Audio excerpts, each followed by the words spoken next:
Non à la révision de la Constitution sous quelque forme que ce soit. Cette position est celle de l'opposition qui l'a fait savoir mercredi lors de points de presse à Cotonou. Une sortie médiatique suite à des rumeurs selon lesquelles un consensus aurait été retrouvé entre les forces politiques qui ont donné leur accord pour toucher à la loi fondamentale.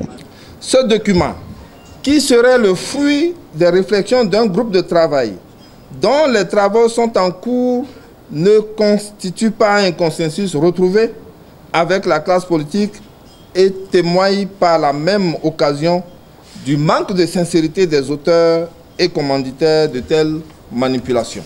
Devant les hommes des médias, les forces politiques de l'opposition clament haut et fort. Non à la révision de la Constitution agitée par certains acteurs comme solution dans la crise, et elle insiste sur la tenue à bonne date et dans les délais constitutionnels des élections législatives.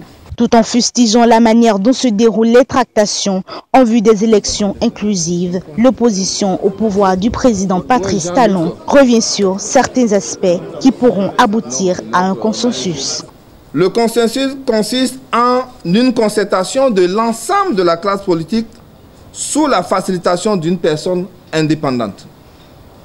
La traduction du consensus en acte législatif par la saisine de l'Assemblée nationale pour la prise de nouvelles lois dans le strict respect du consensus préalablement obtenu. La prise d'actes réglementaires pour la mise en œuvre du consensus.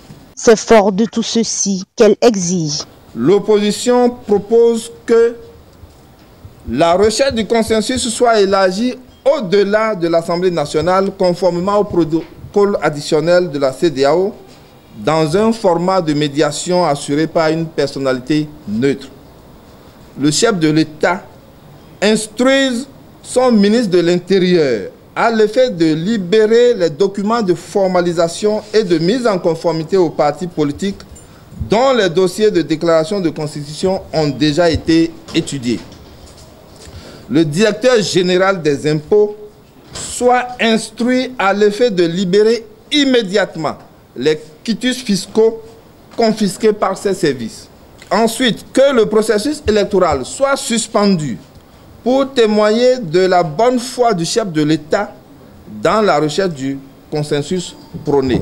Une énième sortie de l'opposition qui témoigne de l'ampleur de la crise préélectorale. Il faut rappeler que les travaux ouverts dans ce cadre lundi au Parlement se poursuivent jeudi.